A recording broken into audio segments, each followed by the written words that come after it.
Là, vous allez être déçus de ma réponse, là. Mais il n'y en a pas de bon timing. Non. Alors là... Ça dépend. Ça aurait été encore... Non, mais... Regarde, OK? Puis je vais vous donner des exemples. Alors, tu es en train de me dire que peu importe le contrôle que l'entrepreneur veut avoir, il n'y a pas de bon moment. Non, mais il y en a un bon timing vu a posteriori. OK? En regardant en arrière. Mais pas a priori. OK? Donc, si tu te dis, ah oui, lui ou elle, elles ont bien vendu, tu sais, je sais pas, une compagnie qui faisait du design de site web en 1999 au pic du marché du web. C'est fantastique, ils ont vendu au pic, donc il y en avait un bon timing pour vendre. Mais tu sais, ceux qui ont essayé de vendre un an plus tard, ben ils n'étaient plus capables de vendre. Le Fonds de solidarité FTQ est fier de présenter Les Dérangeants.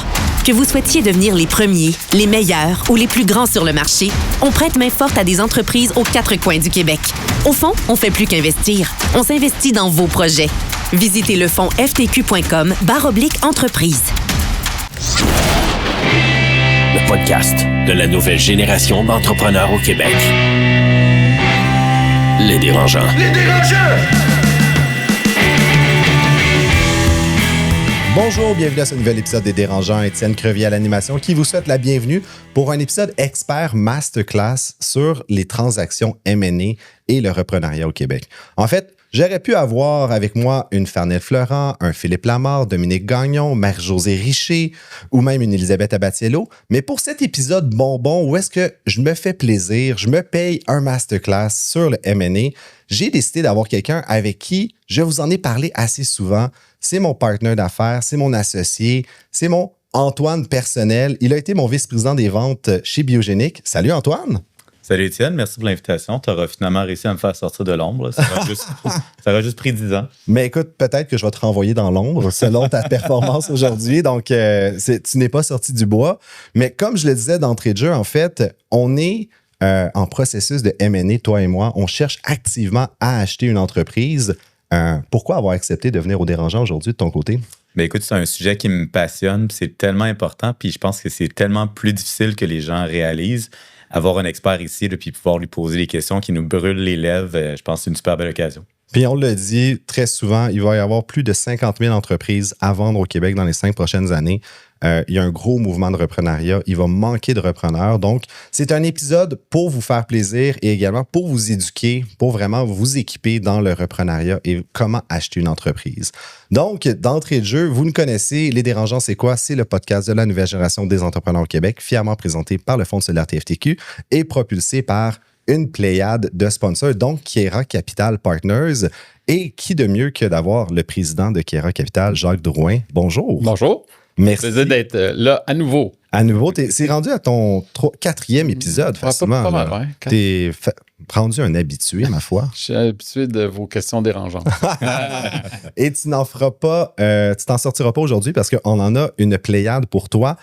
D'entrée de jeu, 2025 a été une année assez weird. On a eu Trump, puis avec tous les rebondissements que ça a engendré, comment ça va le transactionnel, le reprenariat au Québec de ton côté? Ça va mieux. Donc, ça veut dire qu'il y a eu un « ça va moins bien ». Ben, tu sais, quand il y a eu le fameux Liberation Day en février dernier, je m'amuse à dire, je me demande c'est qui que ça a libéré. Là. Les pingouins, là. Ah? Les pingouins. Ben, même eux, là, je pense que... Mais la réalité, c'est que Trump, les politiques de Trump ont figé un peu tout le monde, OK, sur la planète. Et puis, alors, il y a eu beaucoup les gens se sont mis comme en attente. Ils comprenaient plus l'environnement, ils comprenaient plus l'univers. Donc, il y a eu beaucoup de transactions qui ont été mises sur pause.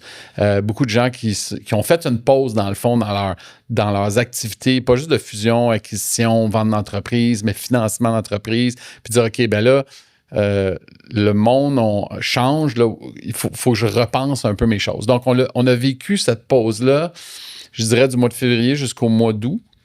Et là, c'est reparti, là, par contre. Alors là, les gens comprennent un peu mieux l'environnement, comprennent un peu mieux ce que les Américains semblent vouloir. Donc, les marchés des capitaux sont repartis. C'est pas juste au Canada, un peu partout dans le monde, là, incluant aux États-Unis. On voit des appels publics à l'épargne. On voit que l'investissement revient. La bourse est super haute en plus, là, mais c'est reparti. Au moment d'enregistrer, la bourse est très haute. Donc, est-ce que... Oui, c'est vrai. Alors, donc c'est ça. Il y a effectivement ça redécolle. Là. Ça redécolle, dont on est tous très, très contents. C'est quand même fascinant de dire qu'un seul homme a eu cet impact majeur-là sur l'industrie au complet, alors qu'aujourd'hui, l'expression, c'est taco, Trump's always chicken out, mais que sur le coup, il était tellement imprévisible qu'on a préféré être dans le analysis paralysis plutôt que de faire un mauvais move. Est-ce que tu as vu des gens quand même aller de l'avant puis quand même faire des transactions puis ça a été bien correct au final? Oui. Oui, même nous, on en a fait des transactions quand même, là. Mais il y a eu des transactions qui ont avorté parce que les financiers n'étaient pas là. Il y a eu des transactions qui ont avorté parce que les profils de risque d'entreprise ont changé. Je pense que ça va résonner. Là, tu le sais, il y a des entreprises qui avaient, mettons, 30, 40, 50% de leurs revenus qui allaient aux États-Unis. Puis là, la question, c'est est-ce que soudainement, je vais être frappé de 25% de tarifs ou pas? Donc, tu sais, là, aujourd'hui, on comprend un peu mieux, mais si on se rapporte au mois de février-mars, là, c'était complètement différent.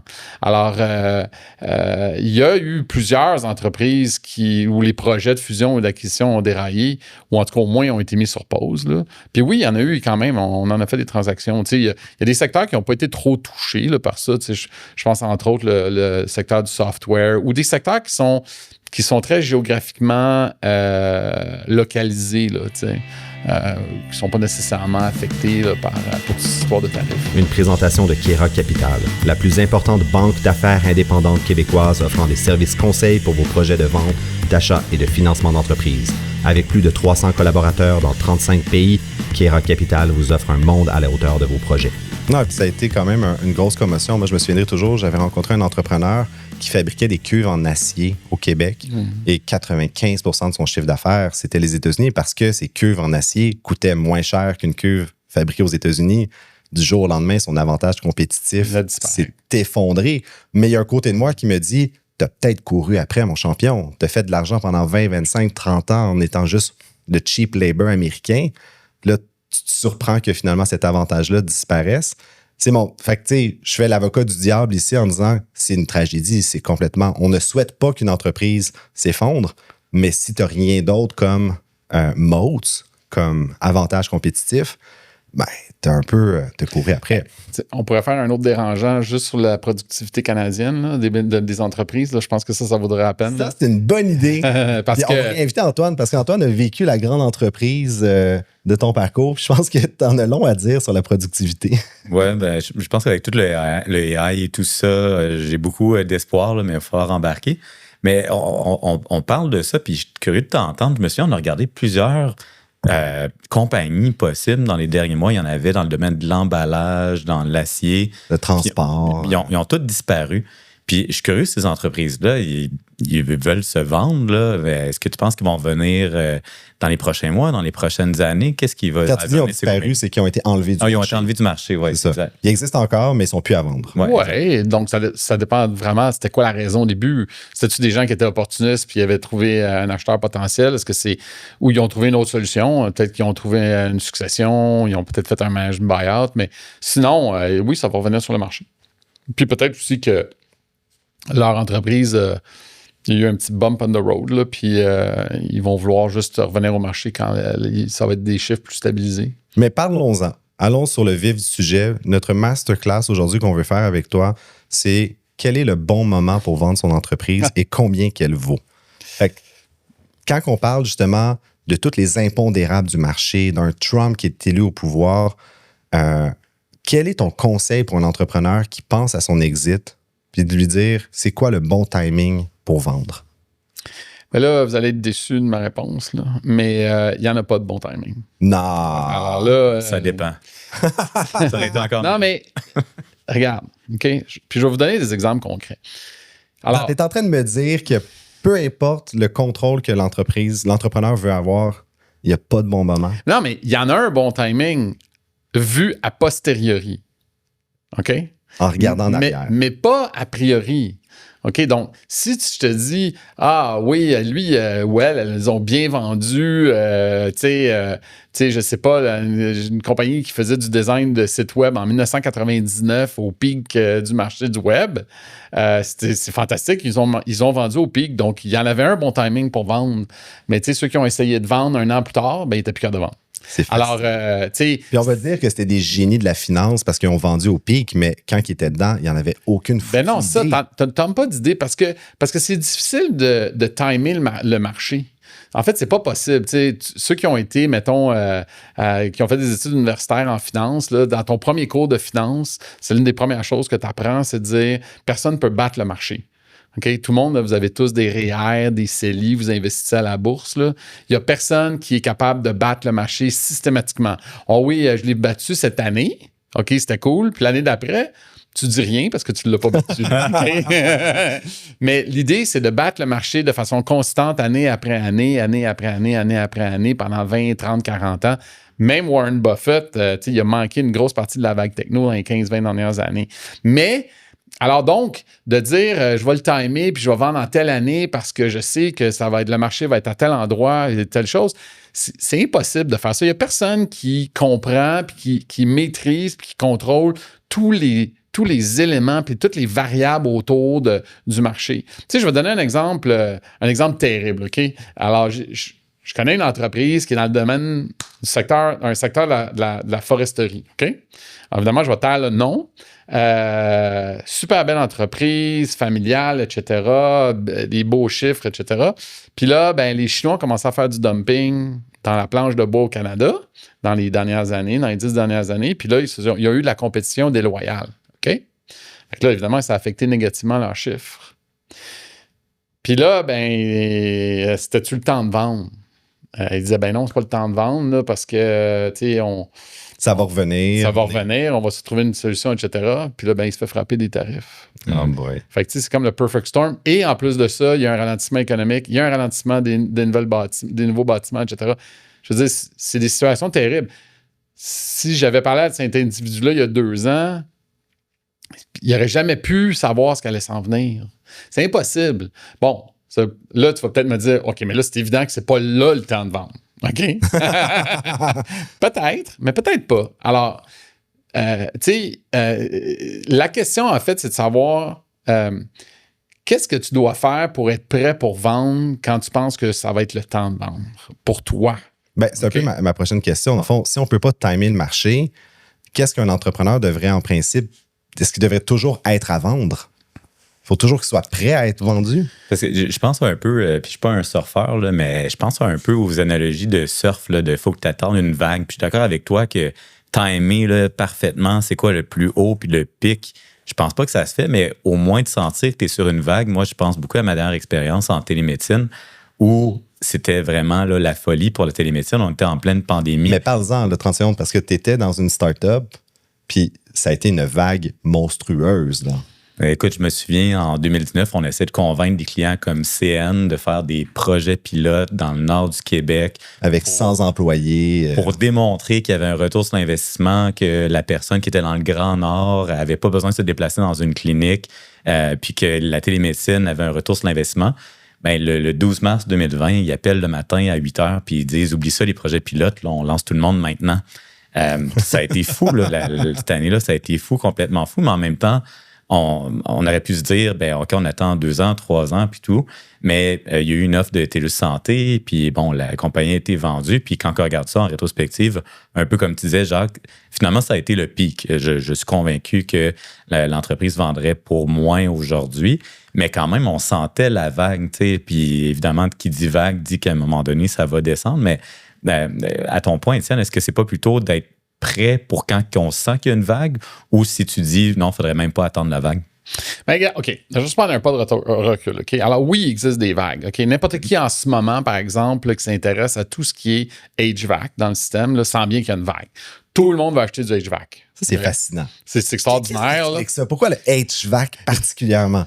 Ben, il y a des raisons au HVAC. Il y a des subventions qui s'en viennent, etc. Il y a les changements climatiques, etc. Mais si je reviens juste à la question d'Antoine, tu sais, il y a des. Bon, première des choses, vendre ta compagnie, il y a des situations qui sont un petit peu. Où là, qui sont noirs et blancs. OK, là, on le sait. Tu peux être en faillite, là, tu n'as pas le choix. Tu peux avoir un certain âge, puis là, tu as des problèmes de santé, il faut que tu vendes. Donc là, on parle pas de timing ici. Il y a des situations aussi où tu n'as pas de succession, tu veux faire d'autres choses, tu es malade, tu es tanné. Donc, tu as le droit de vendre à n'importe quel. Tu n'es pas toujours obligé d'attendre la vague. Puis il y a des industries comme en tech où il y a des grosses vagues, mais il y a des industries comme dans l'agroalimentaire, où les vagues sont petites. Il n'y a pas moyen de faire du gros surf là-dedans. Il y a eu des moments en agroalimentaire où il y a eu des grosses vagues. Ça a été tout le bio, le sans gluten, le better for you. Là, OK? Mais aujourd'hui, là, d'aller chercher des super multiples en agro, là, c'est pas évident. Alors, qu'est-ce qu'il faut que tu fasses? Mais moi, je pense que quand tu as une entreprise, là, OK, il faut que tu te concentres de toute façon sur ton entreprise, sur la bonne gestion de ton entreprise. Il faut que tu te préoccupes de savoir, est-ce que j'ai en tout temps, est-ce que j'ai, par exemple, des gens dans mon entreprise qui sont capables de prendre ma job éventuellement? Est-ce que c'est une entreprise qui est autonome, qui est indépendante de moi, mettons? Est-ce que l'entreprise gère bien ses ressources humaines? Est-ce que ta documentation est en ordre? Ta fiscalité personnelle aussi comme actionnaire, est-ce qu'elle est en ordre? Hein? Parce que ça, c'est important là, pour l'exemption sur le gain en capital. Oui. Donc, il y a beaucoup de gens. Donc, dans le fond, ta planification financière personnelle comme actionnaire, est-ce qu'elle est en ordre? Ça, c'est important. Ton bilan, est-ce qu'il est solide? Tu sais, dans le fond, là, tu es un petit peu dans ta petite chaloupe, OK, sur l'océan. Puis là, tu te dis, OK, ben là, est-ce que j'ai bouché les trous? Est-ce que tu es en bon état? J'ai-tu des rames solides? J'ai-tu des spares? Puis je suis capable de ramer. Puis là, je vais voir quand je vais pogner une vague qui va ou bien être bénéfique pour moi ou bien me faire chavirer. Hein? Fait que, alors 10 litres d'eau dans le chalet. C'est ça qu'il faut faire. Après ça, il y a plein d'éléments humains aussi qui rentrent en ligne de compte, à savoir que c'est le temps de vendre de la compagnie. Mais donc, tu as les éléments, si tu veux, comment je pourrais dire, donc, comme on a dit, là, c'est des situations qui sont noires ou blanches, là, sont binaires. Puis tu as des situations où là, c'est gris. OK? Alors, je te donne un exemple. Là, on parlait de consolidation, on parlait d'HVAC. Là, on est dans une vague de consolidation. All right? Tous mes compétiteurs ont l'air d'être achetés. Qu'est-ce que je fais? Est-ce que je vends? Est-ce que je vends pas? Tu sais, j'ai 35 ans, j'ai pas le goût de vendre. J'ai 55, j'ai pas le goût de vendre. J'ai 65, je devrais-tu vendre? Là, toutes tes questions deviennent plus nébuleuses. Puis là, il y a une vague de consolidation. Est-ce qu'il va en avoir une autre éventuellement? Il y en a des industries qui n'ont pas eu 72 vagues de consolidation. Tu sais. C'est pas, vous êtes peut-être plus jeune que moi, là, mais... Là, je te confirme, on est un petit peu plus jeune. Non, mais tu sais, les dépanneurs. OK? Ouais.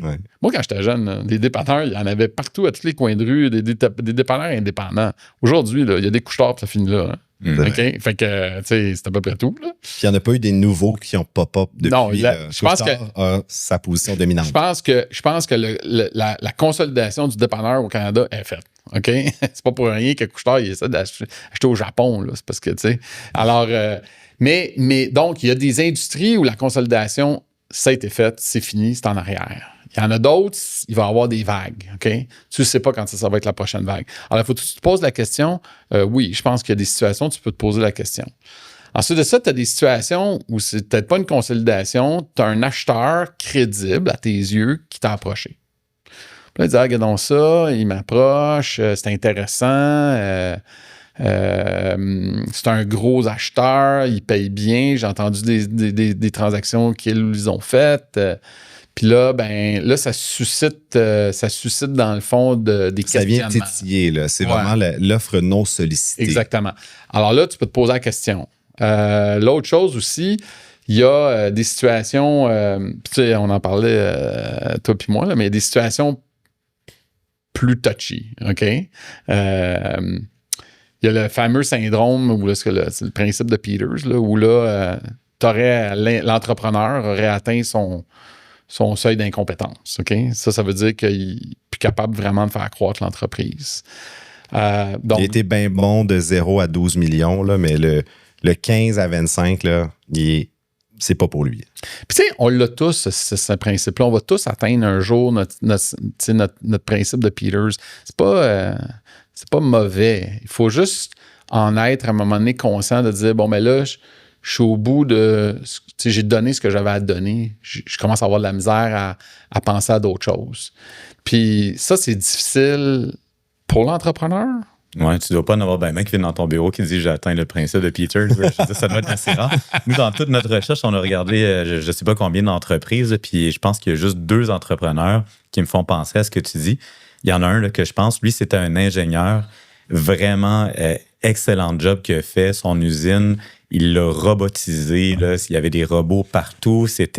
Chaque processus était opérationnalisé à tel point que il y avait 60% de capacité excédentaire. Son usine, pas qu'elle était vide, là, mais elle roulait à la moitié de la capacité. Puis ce qu'il réalisait, c'est que maintenant, il fallait qu'il aille chercher des contrats puis qu'il remplisse de clients.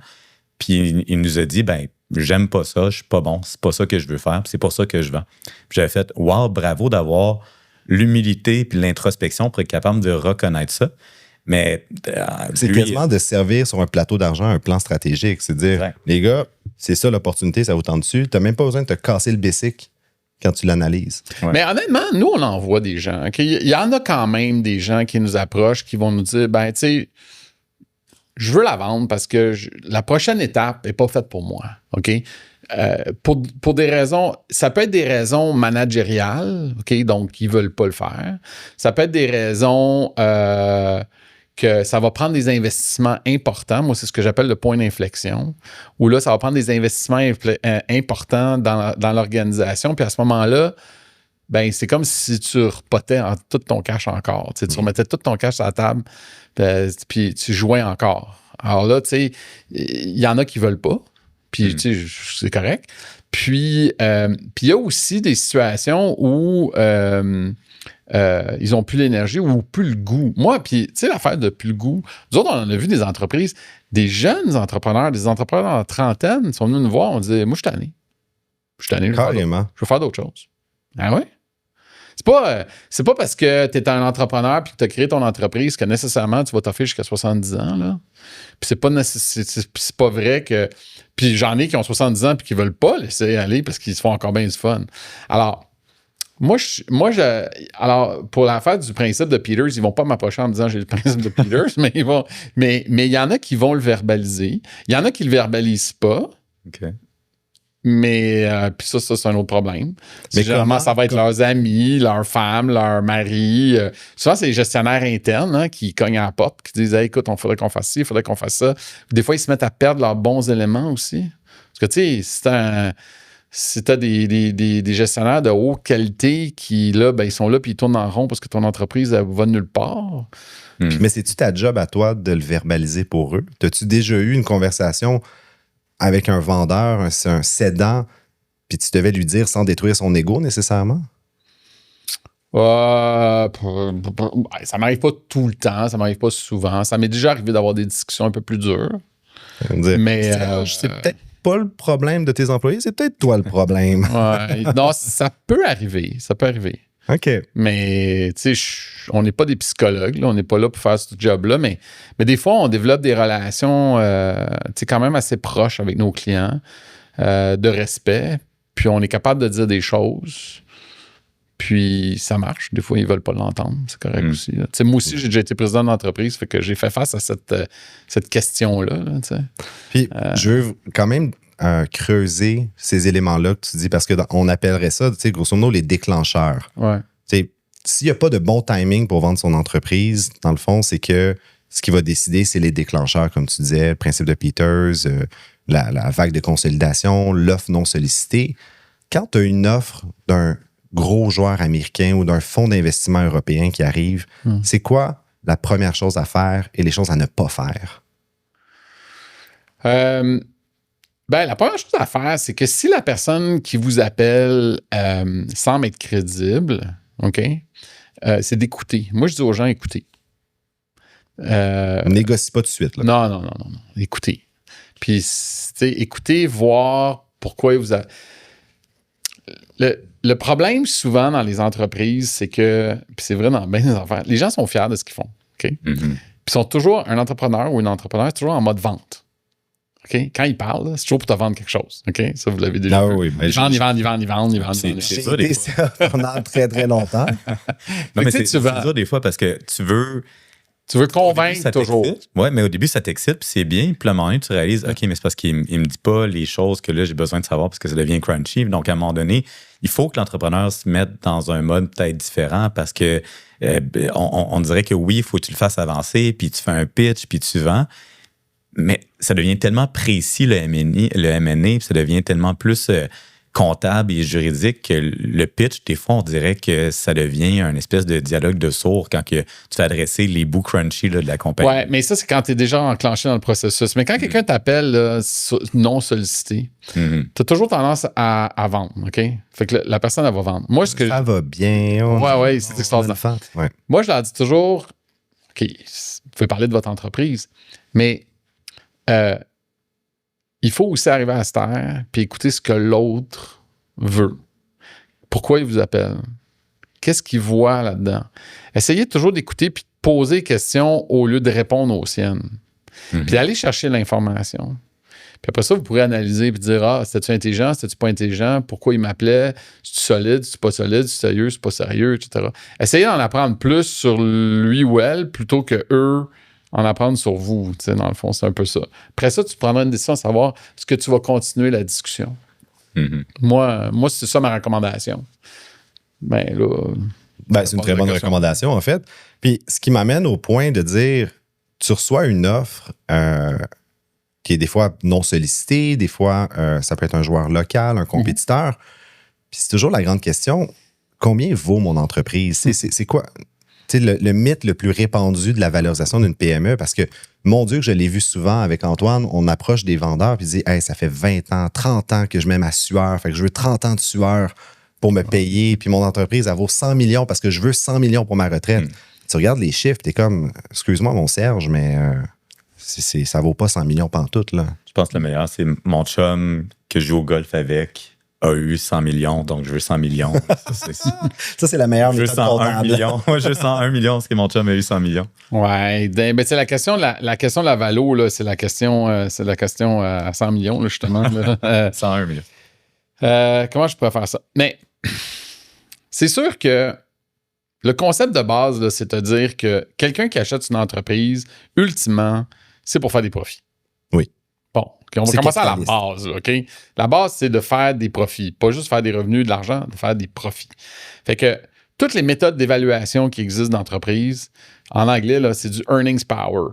Okay? Ils veulent voir ce que tu essaies d'aller capturer dans tous les calculs complexes ou pas complexes des financiers, c'est de voir ce business-là, là, comment d'argent, quand je dis comment d'argent, c'est combien de profits je suis capable de faire avec cette entreprise-là à court, moyen puis à long terme. Puis là, tu te fais une idée de c'est quoi son earnings power. Ça peut valoir quoi. All right? Après ça, tu vas utiliser toutes sortes de techniques, là, les comparables, là, le gars qui a vendu, etc. Il avait eu 100 millions pour sa business, mon compétiteur a eu ci, il a eu ça, on va aller voir sur le marché public, on va faire toutes sortes de techniques, là, toutes sortes de techniques d'évaluation. Mais, puis on pourra en parler, là, les techniques d'évaluation, mais c'est pas... C'est toujours du earnings power. Maintenant, il y a une différence entre c'est quoi la valeur et c'est quoi le prix. OK? Explique-nous. La valeur, OK, c'est un prix, c'est un prix théorique, là, c'est une valeur théorique de ton entreprise que tu peux faire évaluer par un évaluateur agréé qui vont, dans le cadre, mettons, d'une restructuration fiscale, dans le cadre d'une succession, dans le cadre de chicane entre actionnaires, de poursuites judiciaires ou de réclamation de dommages auprès de ton assureur. OK? Est-ce que c'est un peu comme l'équivalent de ton évaluation municipale? C'est l'équivalent de l'évaluation municipale de ta maison. OK? Mais ça ne veut pas dire que c'est ça ton prix. Le prix, c'est ce que l'acheteur le plus motivé va être prêt à payer. OK? Donc, il peut y avoir souvent une grosse différence entre le prix et la valo. Puis le prix n'est pas toujours au-dessus de la valo. OK?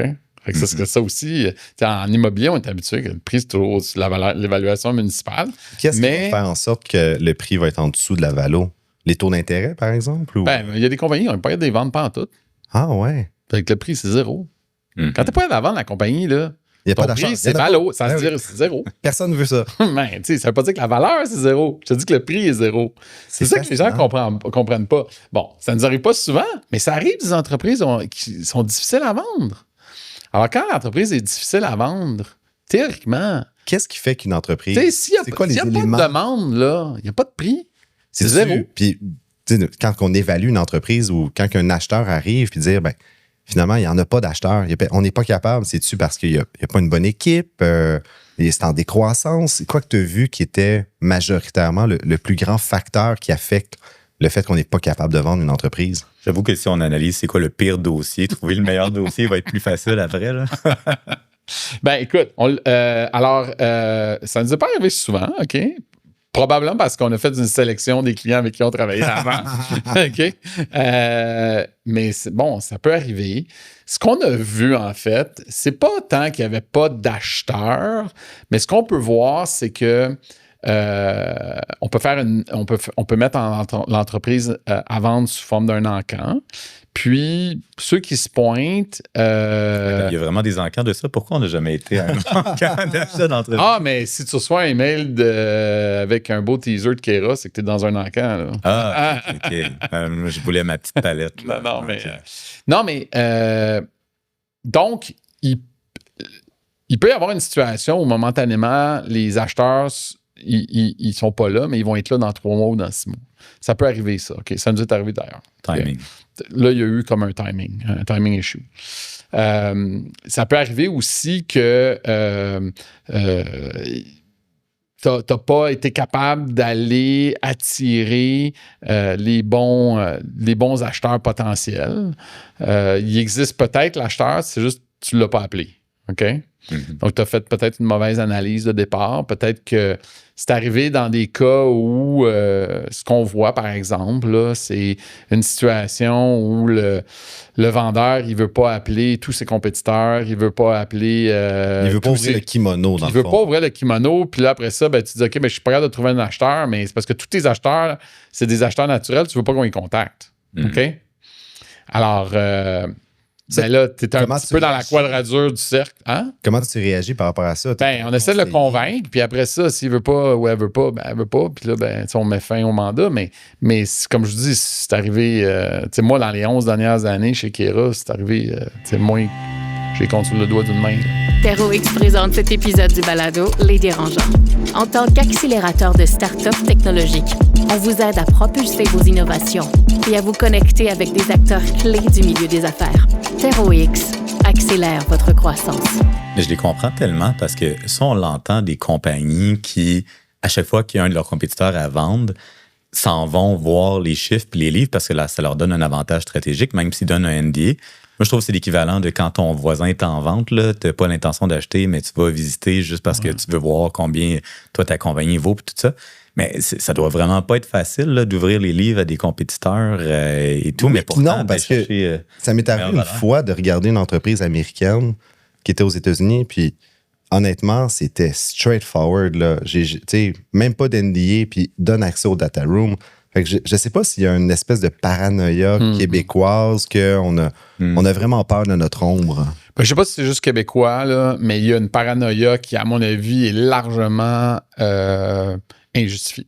Okay. Moi, j'ai été entrepreneur. Ben, Kera, c'est mon entreprise, là, en partie. Oui, mais c'est faut mentionner, tu as été quand même CFO puis PDG d'une entreprise cotée en bourse. Oui, puis nous, ben, première des choses, quand tu es coté en bourse, là, tu en fais pas mal du disclosure. Là. Mm-hmm. Tu fais beaucoup de divulgation.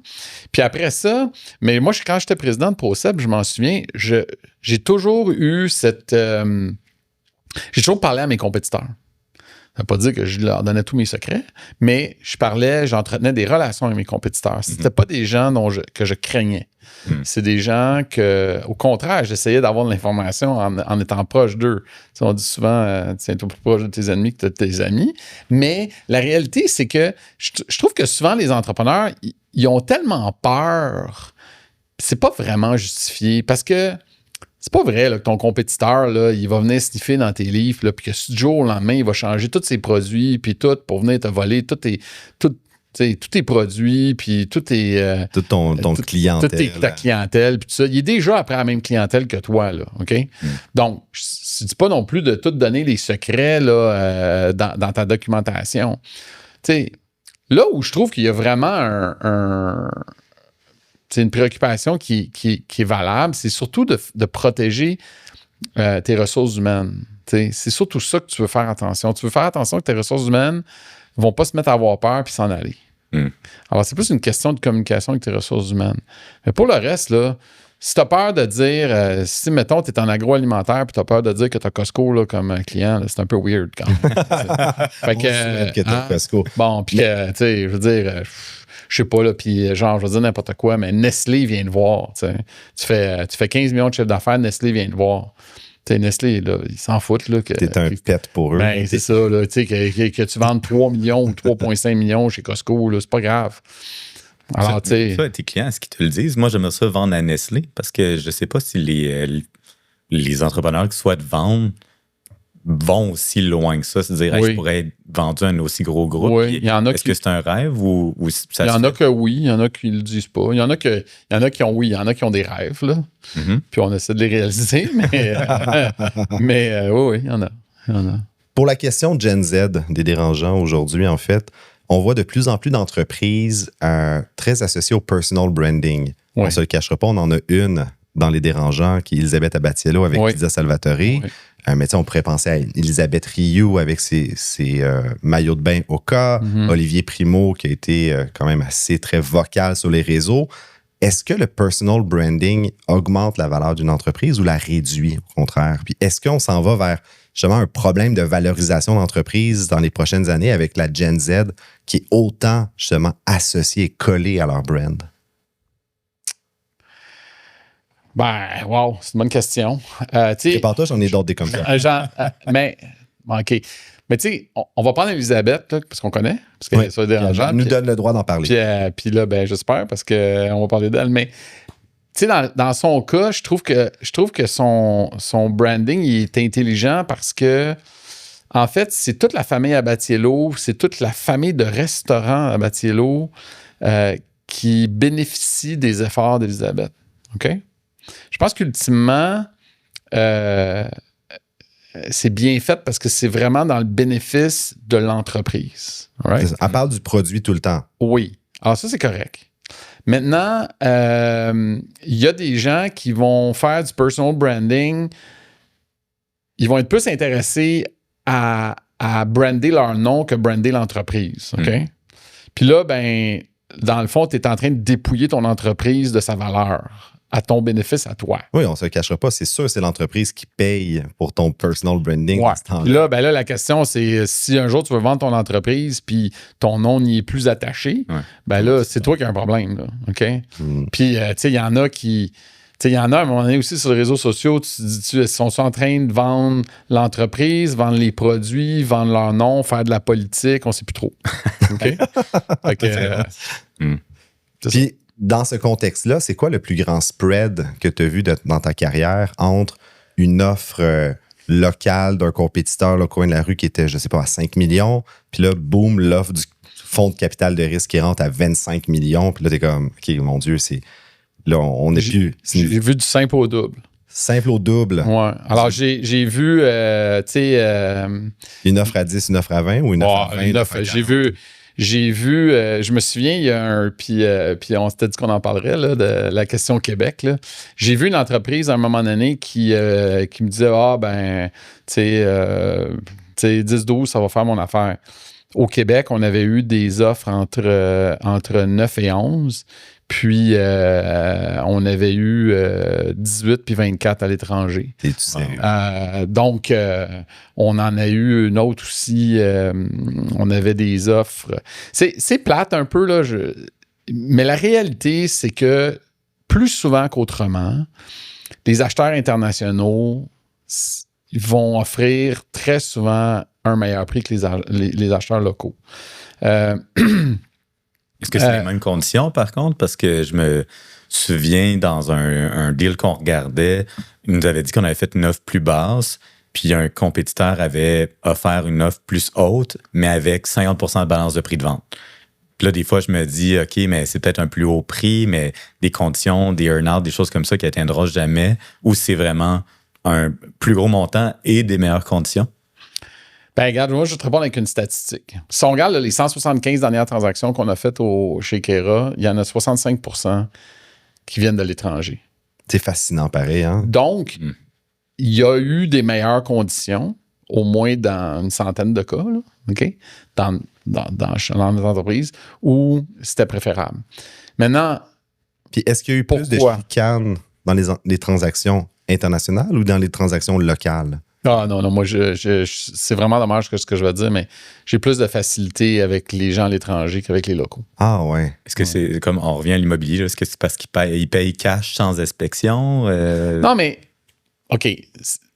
Je suis pas en train de dire que quand c'est à l'étranger, c'est toujours au mieux. C'est pas ça que je suis en train de dire, mais je suis en train de dire que je pense que quand tu deals localement, il y a des. Je pense qu'il y a des attentes parce que c'est un local, là, OK?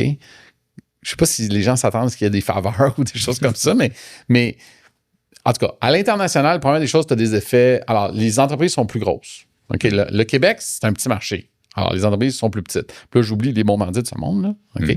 Mais dans la PME québécoise, souvent, on dit toujours, la PME québécoise, c'est une PME qui va faire, c'est une entreprise qui va faire entre 5 millions et 100 millions de chiffre d'affaires. OK? La même définition de PME aux États-Unis, c'est une entreprise qui a au moins 5 milliards de US de capitalisation boursière. Wow. Fait que, tu sais, on n'est pas dans les mêmes références, OK? Alors, une PME québécoise qui va être vendue, mettons, auprès d'une autre PME québécoise ou une autre entreprise, puis on va solliciter des grands joueurs internationaux, que ce soit aux États-Unis, en Europe ou en Asie, bien, c'est sûr que là, les grands joueurs, eux autres, qui arrivent, ils ont toute leur synergie, ils ont tout leur réseau de distribution. Eux autres, c'est des tokens. Ils mettent ça dans leur moulinette. Ça rentre tout seul. Ils ont le coût de leur fonds est beaucoup plus bas que les entreprises au Québec. Ils peuvent faire des acquisitions avec des coûts moins chers, des coûts de capitaux moins chers. Donc, ils empruntent à des taux d'intérêt plus bas. Plus cheap. Après ça, il y a l'effet de la devise. Tu sais, tu es un Européen aujourd'hui, là, le dollar, il est à, tu sais, versus l'euro, il est à 1,65. Versus la livre anglaise, on est à 1,9. Les Américains, ça leur coûte 25, ça leur coûte 75 cents dans la pièce. C'est sûr que... Mais j'avais entendu la rumeur qui disait que souvent, mettons, pour un Européen ou un Américain, d'acheter une entreprise qu'on va dire qui fait 3 millions de profits par année, mais dans le fond, c'est comme 2 millions pour eux. Fait que c'est trop petit parce que de toute façon, tu sais, il faut... Donc, ils ne s'intéressent pas à la PME en bas de 5 millions de profits. Ben, c'est faux. Là. Nous, on en vend tout le temps. On en vend plein. Parce qu'il va y avoir des entreprises, par exemple, pour eux, ça va être stratégique de se dire, mettons, ben là, je veux rentrer dans le marché canadien. À la limite, ça ne me dérange pas trop le profil de profitabilité. Je veux la liste de clients. Ou je veux l'usine. Ou je veux ci, ou je veux ça, ou je veux l'entreprise, ou je veux les ressources humaines. Donc, ça revient à ton concept de valeur versus prix. Là. Il y a des raisons un prix plus élevé que la valeur. Et comme ça que l'entrepreneur peut maximiser sa valeur. Mais là, ça me décourage un peu ce que tu dis. Un, en tant que repreneur, OK, c'est pour ça que c'est aussi tough de trouver. Mais deux aussi, je regarde la tendance, 65% des compagnies qui se font acheter à l'étranger. Dans 20 ans, il ne restera plus rien à acheter. Tu sais, tout va appartenir à l'étranger. Ou... Ben non, mais là, si tu ne regardes pas ceux qui achètent à l'étranger, les entreprises québécoises achètent à l'étranger aussi. Il faut que tu regardes l'effet net. Là. OK? Je ne suis pas en train de dire que... je suis pas en train de dire... Là, je vois tout de suite là, la ministre Fréchette m'appeler et dire arrête de vider le Québec de leur entreprise. C'est pas ça pantoute, mais non, c'est de dire puis pour des choses, on ne vit pas dans un régime communiste, là, les entreprises peuvent faire ce qu'ils veulent. Là. Mais les entreprises canadiennes et québécoises achètent à l'étranger aussi. Là. Donc, il faut mettre ça aussi dans le collimateur. Il y a aussi le fait que là, je ne vais pas rentrer là-dedans, parce que ça va être pour un podcast éventuellement, mais parler de la productivité, là, je pense que c'est important d'investir dans la productivité dans nos entreprises. Ben, on en a parlé beaucoup dans un épisode avec Paul Saint-Pierre Plamondon qui disait qu'on manquait énormément d'investissement là-dedans. Je serais curieux de t'entendre pour rester dans la thématique de masterclass sur le M&A. C'est quoi la chose la plus stupide que tu as vue de la part d'un entrepreneur qui a fait... planter un deal. Qu'est-ce qu'un entrepreneur ne doit pas faire durant la négociation?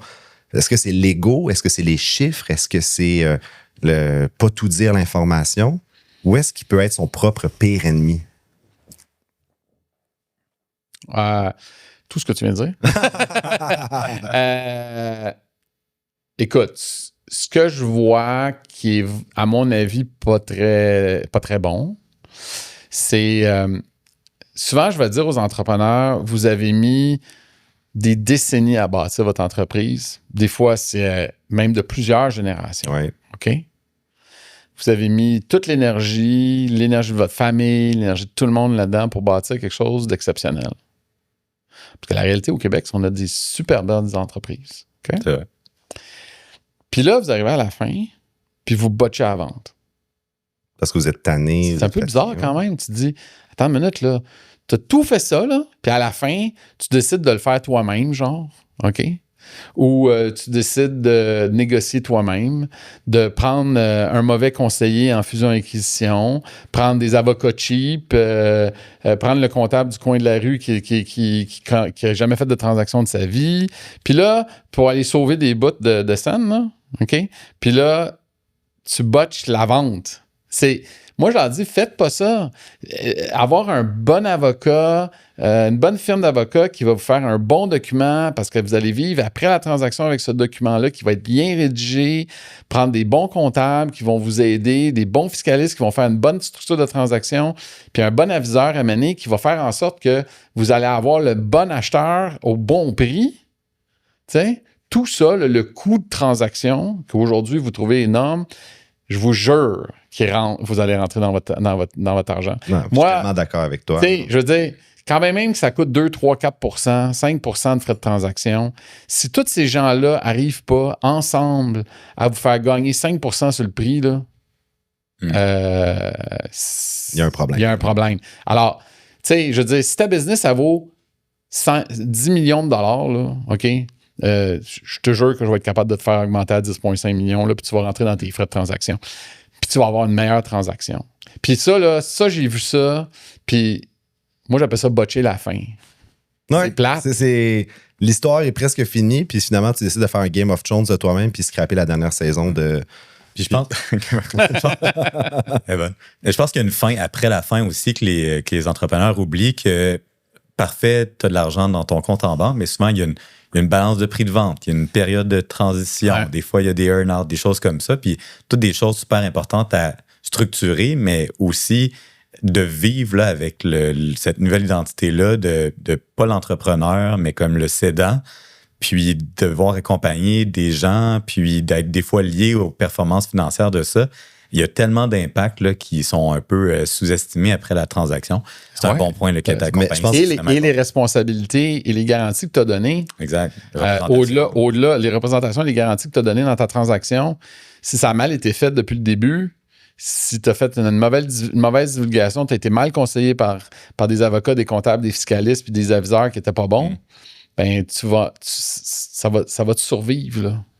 Mais je pense qu'on peut facilement dire, Antoine, de ton expérience, ça doit faire un an et demi qu'on est dans le processus du M&A, on va dans les conférences, les forums, on le voit tout de suite quand il y a une entreprise est vendue par des amateurs.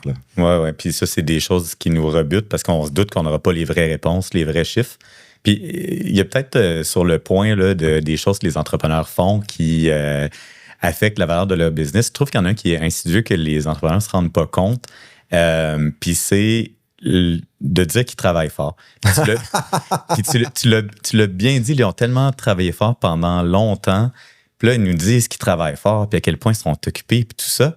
Moi, j'avais bien plus confiance aux gars qu'on a vu, qu'on a fait un appel Teams. Il était sur la plage au Mexique avec son casque d'écoute, puis il nous parlait de là. Lui, je me disais, OK, lui, il a bien structuré sa compagnie pour qu'elle soit capable de survivre sans lui. Il fait ses appels comme ça sur la plage au Mexique. Mais l'autre qui me dit, hey, je peux pas te parler demain, j'étais à Toronto, puis mercredi, j'étais à Calgary, puis tout ça, puis écoute, on se parle la semaine prochaine, alors qu'il est en processus de vente. Ça, je trouve ça inquiétant. C'est un bon point. Là. Ça veut dire qu'il n'y a pas le délégué, ce qu'il devrait déléguer. Tu sais. Ouais, c'est un flag énormément. C'est un flag, là, c'est un beau flag. Mais lui, il est fier de nous dire qu'il travaille fort parce qu'il veut montrer qu'il a bâti quelque chose qui a beaucoup de valeur. Puis on le comprend, mais comme repreneur, c'est pas ça qu'on cherche. Ben, c'est pour ça que quand tu as un aviseur en fusion-acquisition, tu contrôles l'environnement de discussion pour éviter d'avoir que vous voyez ces flags-là. Non, mais c'est vrai, on prépare quand même l'entreprise. Ça. Ce qu'on appelle le beauty contest. Puis parlons-en 30 secondes parce que dans le plus beau deal, ou peut-être pas le plus beau deal, mais un des beaux deals que tu as vu de ta carrière, qu'est-ce que tu dirais que l'entrepreneur a fait que les autres n'avaient pas fait? Ou tu sais, ça serait quoi ton conseil de dire que, wow, il a réussi à avoir un multiple aussi élevé parce que c'était bien préparé, parce qu'il s'était pris 5 ans d'avance. J'essaie de voir c'est quoi qui a de l'impact dans la valorisation d'une entreprise qu'un entrepreneur a le contrôle. Ben, tu sais, ceux qui ont bien vendu, ce sont des gens qui ont bien géré leur organisation a priori. Tu sais, je pense que, tu peux mettre du maquillage, là, mais... Le beauty contest, là, tu peux mettre du maquillage tant que tu veux, mais à la fin de la journée, là, quand tu te regardes dans le miroir après avoir pris ta douche, là, okay, t'as l'air de ce que t'as de l'air, OK? Puis n'importe qui va faire une acquisition, va faire une vérification diligente, puis il va aller gratter en dessous du maquillage. Alors, je pense que ceux qui vendent bien, c'est ceux qui ont bien géré, qui se sont bien préparés, puis qui ont bien géré le processus. Et les gens qui ne regrettent pas, ce sont des gens qui disent, ben, j'ai fait ce que j'avais à faire, j'ai eu plusieurs offres, parce que j'ai fait un encan, il y avait plein d'acquéreurs potentiels autour de la table, j'ai eu des belles offres de plusieurs personnes, et j'en ai choisi une en connaissance de cause, c'était éclairé, c'était pas juste une offre d'une personne, j'ai vu ce que le marché était prêt à payer, j'ai vendu, ça s'est bien fait. Puis aujourd'hui, je me dis, OK, je l'ai bien vendu, tu sais. Tant mieux si l'entreprise a cru, puis tant mieux si, entre-temps, il y a quelqu'un qui fait de l'argent avec. Moi, je pense que c'est comme ça. Ceux qui n'ont pas de regrets, là, moi, c'est comme je dis à mes enfants, je dis, fais ce que tu peux dans la journée, là, du mieux que tu peux, puis après ça, quand tu vas te coucher, là, OK? La tête tranquille. Ben là, tu sais, t'as fait ce que tu pouvais faire. It is what it is. Ça, c'est un point qu'on voit souvent, puis Antoine, tu sais, corrige-moi, mais on se fait énormément pitcher le futur. Quand on rencontre des entrepreneurs ou des fondateurs qui veulent nous vendre leur business, ils disent « Ah, mais tu sais même pas là, tout ce qui s'en vient, là. Puis là, c'est sûr que ça, écoute, je veux au moins 2 millions de dollars de plus parce que là, il y a tel contrat qui arrive. » Puis comment gérer le futur versus le passé? Parce que moi, on m'a toujours dit, t'achètes une entreprise pour son passé, puis t'investis pour le futur. Tu sais, je ne vais pas payer pour le futur dans l'acquisition. Comment tu fais la part des choses? On l'a vu beaucoup, je pense. Le potentiel, c'est un tellement bon point. Puis des fois, c'est dur aussi de ne pas être en désaccord parce qu'on voit des contrats signés ou presque signés, des choses comme ça, mais les financiers, bon, ils veulent que tu payes pour le passé, puis ils nous disent toujours, ben c'est des earn-out, tout ce qui est futur. C'est pas facile de dire à un entrepreneur...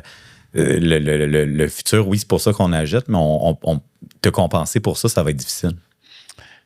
Ben là, vous me posez une question comme acheteur. Je vais vous répondre comme vendeur. La meilleure façon pour mon client de contrecarrer ces questions-là, c'est d'avoir plusieurs personnes autour de la table qui offrent des prix. Fait qu'on va voir c'est qui a les poches les plus profondes, puis aussi ceux qui vont tolérer les risques du futur le plus. Ceci étant dit, je suis d'accord avec vous.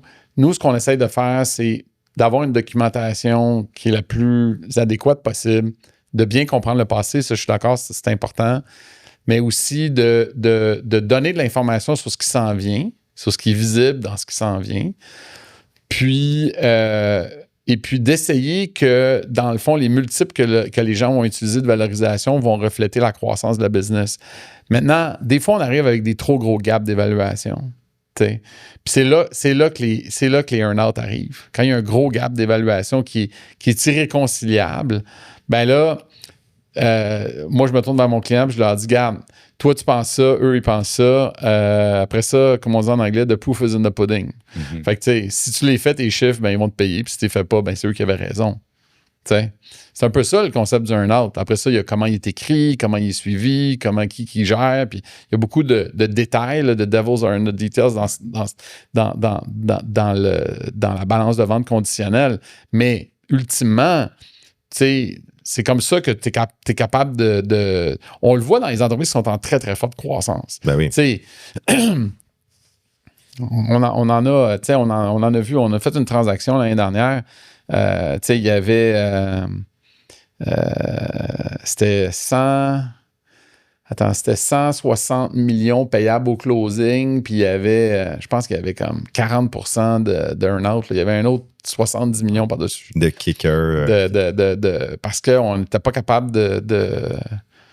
Puis là, ben, c'est l'acheteur qui a raison dans ce cas-ci. Ah ouais. Alors, bon, c'est pas toujours vrai, là, mais c'est ça. Mais j'imagine que c'est pas quelque chose que tu recommandes à tes clients, là, tous ces mécanismes-là conditionnels aux revenus, etc. Est-ce que... sur 10 dossiers, tu en as combien qui ont des mécanismes pour partager les risques? Avant la COVID, là, les earn-out, ça avait presque disparu. Ah ouais. Je te dirais de 2015 à 2020, là, on voyait de moins en moins de earn-out. Après la COVID, c'est devenu très, très commun parce que les gens n'étaient pas capables d'évaluer le passé. Parce que là, c'était quoi le passé? C'était les 2 dernières, c'était l'année 2020, l'année 2021, c'était des années de COVID, on ne comprenait plus rien, on ne pouvait plus utiliser le passé. Ça fait que là, on utilisait beaucoup les earn-out pour essayer de réconcilier la situation. Là, on le voit encore, on voit beaucoup d'earn-out, mais nous, là où on voit des earn-out, c'est quand il y a vraiment des très fortes croissances puis il y a une impossibilité de bridger, de faire le pont. Mais si l'entreprise elle a juste une bonne croissance, OK? Puis s'il n'y a pas nécessairement d'éléments, de facteurs exogènes qui viendraient tout fucker ça, là, tout débalancer ça, on devrait avoir des earn-out. On devrait limiter, dans le fond, les earn-out à 10-15% de la valeur d'une entreprise. Là. Je suis. OK. Mais on va voir des plus gros earn-out là, quand il y a quelque chose de différent. Par exemple, s'il y a un gros risque réglementaire, il y a des renouvellements de permis, il y a des ou genre, je sais pas, là, tu as un gros client qui représente 40% de tes revenus puis tu vas renégocier le contrat l'année prochaine. Là, il faut avoir un mécanisme de protection de l'acheteur. Puis ça, généralement, le client, il va comprendre.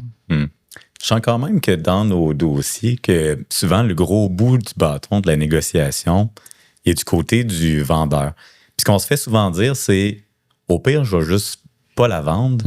Je garde une compagnie qui me génère des millions de dollars à chaque année.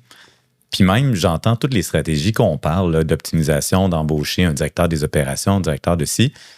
Mais en même temps, pourquoi l'entrepreneur ne pourrait pas juste se dire moi, c'est ma vache à lait, puis je vais la squeezer au maximum, puis je vais probablement faire plus d'argent là-dedans que je le ferais dans une vente.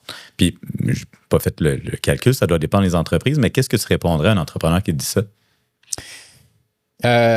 Mon chapeau de financier, c'est une question de diversification de ton risque. OK.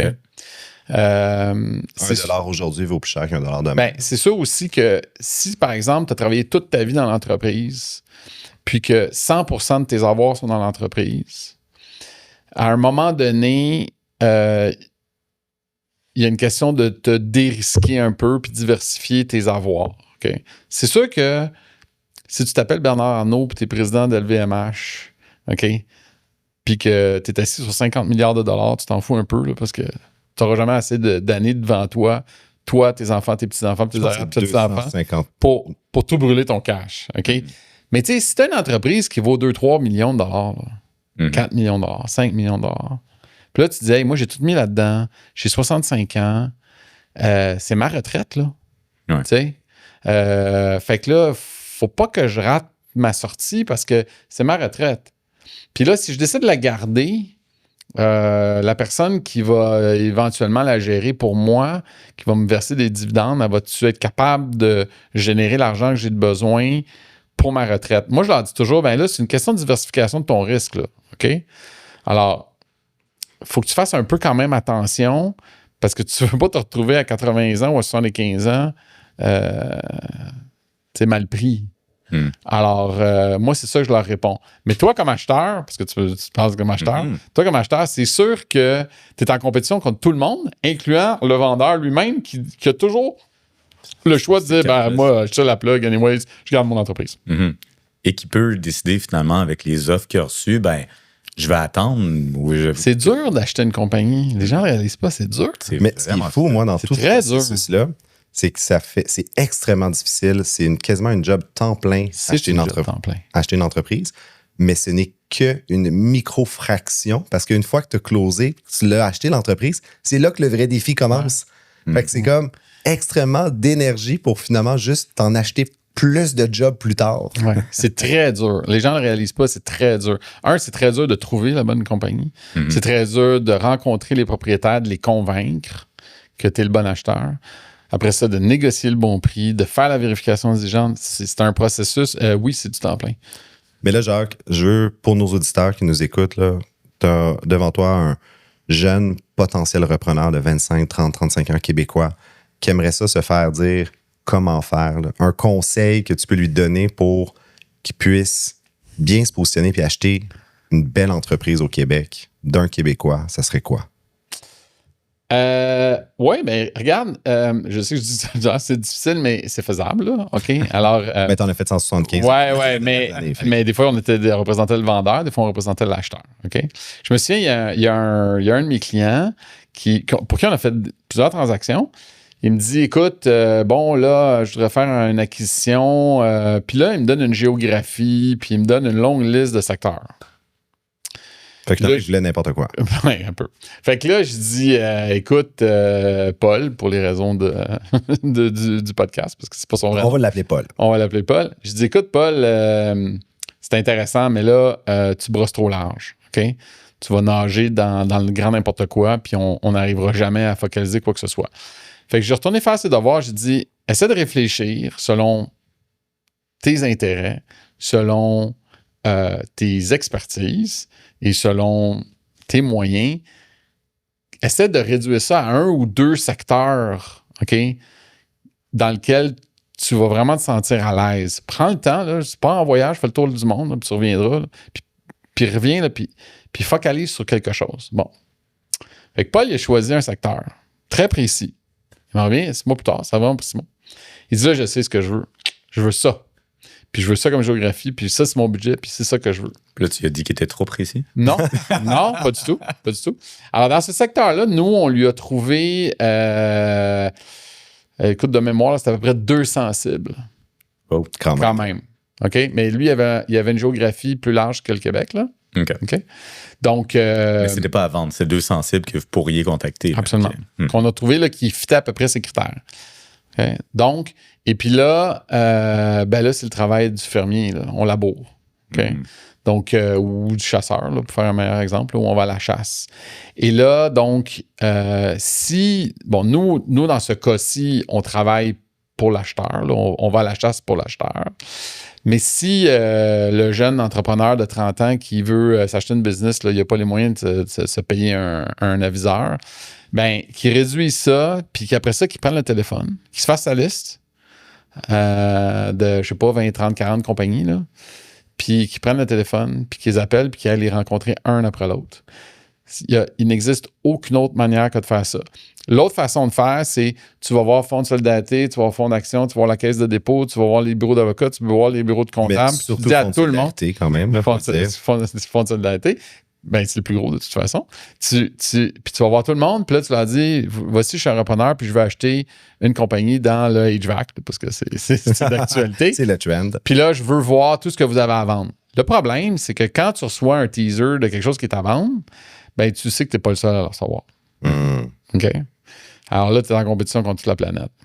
Alors que si tu prends le téléphone et que tu fais toi-même le démarchage, puis j'ai tellement entendu de belles histoires de ça. Un ami, Mathieu, qui a rencontré un gars qui était propriétaire de serres de tomates.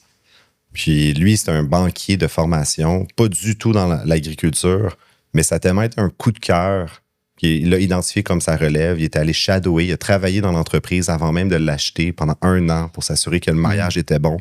Puis ça a été basé carrément sur une rencontre impromptue, une rencontre qui allait être inutile. Il pensait, mais mon Dieu, je vais pas aller rencontrer un gars de serre de tomates. Puis finalement, coup de cœur. C'est très, très beau projet de reprenariat. Là. Je pense qu'il a doublé de chiffre d'affaires dans 5 ans à peu près. Là. Ben, tu sais, parce qu'il y a quand même un élément qui est assez important aussi, surtout dans le reprenariat, dans les cas de succession, c'est le fit des personnalités. Là. Ouais. Fait que il n'y a pas de firme de monnaie là, qui vont pouvoir t'aider avec ça. À un moment donné, Puis il n'y a pas d'autre façon que de rencontrer plein de Ouais, monde. exactement. Mais le jeune repreneur qui veut vraiment reprendre, c'est une job à temps plein. Là. Je veux dire, sinon, ça va y prendre. Ça, je pense que c'est le conseil qu'on peut donner le plus, c'est tu peux pas acheter une entreprise si c'est pas ton projet principal.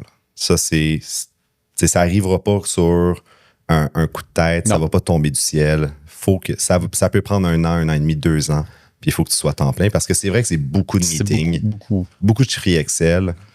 Jacques Drouin, merci énormément de tous tes conseils. C'était extrêmement précis et très intéressant. Toi, Antoine, toujours un plaisir.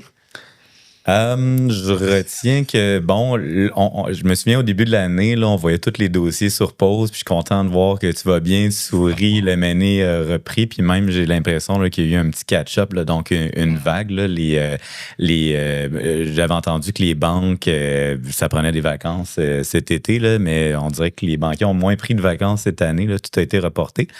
Donc toujours un bon moment, même si c'est pas facile, même si c'est une job à temps plein. Je pense que c'est encore un bon moment. Là. On parlait des bons moments, mais c'est encore un bon moment pour se lancer puis chercher une entreprise à reprendre. Ben écoute, merci. Tu as passé le test des dérangeants. On va te réinviter comme dérangeant invité. Félicitations. Tu as des bonnes questions. Je n'ai pas dit que j'allais accepter, mais merci. Merci beaucoup. On va doubler ton salaire. Et vous à la maison, n'hésitez pas à abonnez-vous sur toutes nos plateformes, que ce soit Google, Spotify, Apple Podcast. Allez voir le site web www.lesdérangeants.com où est-ce qu'on a une foule de ressources pour vous aider dans vos entreprises ou vos projets de reprenariat également. On a plein de templates, de chiffriers, de cheat sheets pour vous aider. C'était Étienne Crevier qui vous remercie d'avoir été là et vous dit à la semaine prochaine pour un prochain épisode.